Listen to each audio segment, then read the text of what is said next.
Hello everyone, मैं कोमल आपकी twin flame journey में एक और दूसरी बेसिक चीज़ शेयर करती हूँ। अक्सर मैंने ये भी लोगों से सुना है कि हमारा ट्विन फ्लेम चेंज नहीं हो रहा है, दे आर नॉट चेंजिंग, हम चेंज होते जा रहे हैं, वो चेंज नहीं हो रहा। ओके, तो यहाँ पे पहली चीज़ ये है कि जैसे मैंने आपको बताया था मेरे पहले वीडियोस में भी कि आपकी मैनिफेस्टेशन का सोर्स गॉड है ना। तो गॉड को कैसे फ्लो करना है, आपकी प्रोग्रेस वो करेंगे ही। उन्हें आपको किस तरह से आपके ट्विन फ्लेम की तरह ट्रीट करना है वो सब वो करेंगे। लेकिन ये चीज़ अगर आपको बहुत बॉदर कर रही है कि वह चेंज नहीं हो रहे हैं, वह चेंज नहीं हो रही है, तो यहाँ पे सबसे बड़ा इंडिकेशन आता है कि आप अपने आप से कह रहे हो कि मैं चेंज नहीं हो रही। तो वहाँ हीलिंग कीजिए। क्या वाकई में ऐसी जगह है जहाँ आपको चेंज होना है और आप चेंज नहीं हो रहे, आप स्टबर्न हो? जस्ट चेक इट आउट कि आप कहाँ चेंज होने से डर रहे हो। आप जब चॉइस बनाते हो ना कि I am willing to change, और जब आप दूसरी चॉइस बनाते हो कि I allow all God's plans work out for me, तो वहाँ आप चेंज को चुन रहे हो। ठीक है, तो चेंज को जब चुनोगे तो क्या होगा? जो आपको सर्व नहीं करता है वो रिलीज होना ही है, तय है। लेट गो करना पड़ेगा फिर आपको अपने पास्ट को। तो ये मैंने मेरी जर्नी में भी बहुत किया है, अभी भी कभी कभी हो जाता है मुझसे, तो मैं उस पर काम कर रही हूँ, उसके तरीके फाइंड आउट कर रही हूँ जिससे कि मैं ये वापस अब ना करूँ। I choose to release completely the past, I choose to let go all the energies which are not serving me, and so it is. Thank you. तो दिस इज़ माई चॉइस।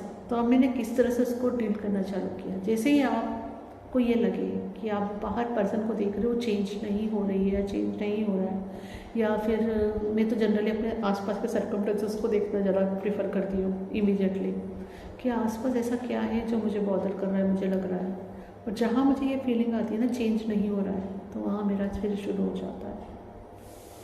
आप खुद कहाँ चेंज नहीं हो रहे हो? हाँ, change होने से रेजिस्टेंस कहाँ पर है? एक्सेप्ट करो और उसको हील करो, उसको लेट गो करो उस रेजिस्टेंस को। रेजिस्टेंस आने की वजह क्या रहती है? अननोन का भय, अननोन का भय। क्योंकि जब चेंज होता है तो आप एक नए डायमेंशन में एक तरीके से टैप कर रहे हो। ओके, एक नई स्टेट में जा रहे हो जिसमें आप पहले कभी नहीं गए। तो आपको पता नहीं है कि वहाँ कैसा फील होगा, वहाँ कैसा लगेगा, तो इसलिए वो रेजिस्टेंस आता है। आप जहाँ हो अभी वहाँ पे आप यूज टू हो चुके हो। अगर वहाँ पे टॉक्सिसिटी भी है ना तो भी आप उसके यूज टू हो चुके हो, कंफर्टेबल हो चुके हो उसमें। तो आपको उसमें डर लगता है कि अगर आप चेंज के लिए जाओगे तो वहाँ क्या होगा। तो फर्स्ट ऑफ ऑल जब लॉ है चेंज इज़ इनएविटेबल, चेंज तो होके रहेगा, परिवर्तन ही संसार का नियम है। और वो आपकी स्पीड कितनी है उस पर डिपेंड करता है। अगर आप एम्ब्रेस करोगे चेंज को तो जल्दी जल्दी पॉजिटिव चेंजेस लाइफ में आएंगे।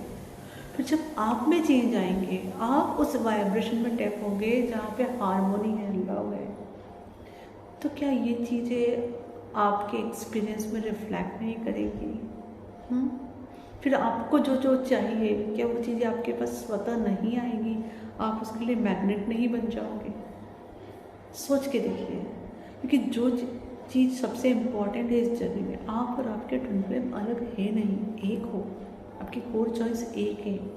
आपके जो ट्रू ट्विन फ्लेम जिसे हम कहते हैं सबसे पहले गॉड है, गॉड के बाद वह पर्सन है जिसको गॉड ने क्रिएट किया है आपके साथ, आपके लिए। पहले कौन है? गॉड है ना।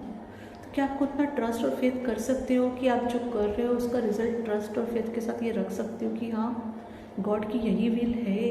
गॉड खुद चाहते हैं कि मैं ज़्यादा से ज़्यादा मैं और मेरे ट्विन फ्लेम एक दूसरे के साथ परमानेंट हार्मोनियस यूनियन में रहें, परफेक्ट यूनियन को अचीव करें, अपने लाइफ पर्पस सर्व करें साथ में।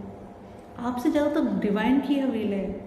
तो क्या डिवाइन इसमें रेजिस्टेंस लाएंगे? क्या नहीं। रेजिस्टेंस कहाँ से आ रहा है? आपके अंदर के भयों से आ रहा है।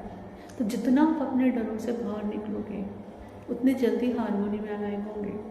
और जैसे जैसे आप अलाइन होंगे, सामने वाले के पास दूसरी चॉइस नहीं रह जाएगी अलाइन होने के अलावा, राइट? उन्होंने होना ही है।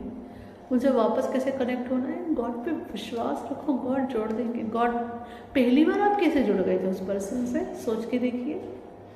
अचानक सब कैसे पता चल गया था सब कुछ? गॉड ने किया था ना, तो गॉड को पता है कब क्या करना है। मुझे एक्सपीरियंस रहा है ऐसा, कई फ्रेंड्स वगैरह का रहता है कि आउट ऑफ 2 साल तक मैंने किसी से बात नहीं है, and suddenly that girl has appeared. ये पता लगा इंट्यूशन होने लगी थी मुझे, बट फिर भी she is just out of blue has appeared in my life, और मैं उससे बात कर रही थी। Okay, and then I realise, जब गॉड चाहता है किसी से आपको जोड़ना तो किसी भी तरह से पॉसिबल होता है। Trust the God, trust the gods process. I remember one girl, she has shared her experience कि उन्होंने क्या किया था, उसे फ़ोन कॉल पे और सब पे बात करना बंद कर दिया था अपने ट्विन फ्लेम से। ओके, तो व्हाट हैपन, गॉड चाहते थे वो दोनों की बात हो, मुलाकात हो, तो कहाँ फ़ोन कॉल और मैसेज, डायरेक्टली 1 to 1 गॉड ने उनको आमने सामने लेके खड़ा कर दिया। वो कहीं ऐसी जगह गई विजिट करने जहाँ उनका ट्विन फ्लेम मौजूद था। कहाँ भागते, दोनों ने बात की। Trust the God and God's process. God को पता है कैसे ले जाना है, कैसे करना है, कौन सा हेल्दी वे है, कौन सा वह रास्ता है जिससे ये चीज़ ग्राउंडेड होते हुए चलेगी। ऐसा नहीं चाहिए ना up down up down up down, क्या मज़ा है इसमें।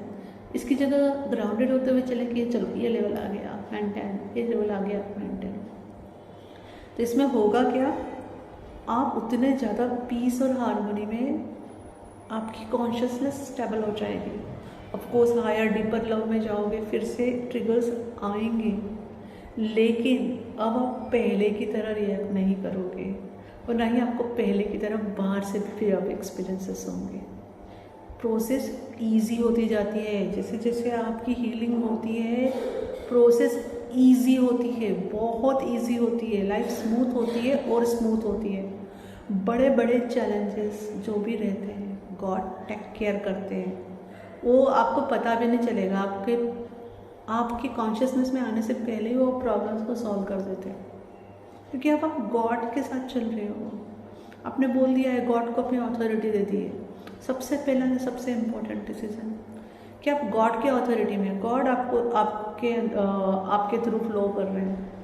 हम क्या करते हैं लाइफ में ना, अपनी अथॉरिटी इंसानों को दे देते हैं, कभी मम्मी को, कभी पापा को, कभी हस्बैंड को, कभी बेटी को, कभी बेटे को, कभी ट्विन फ्लेम को।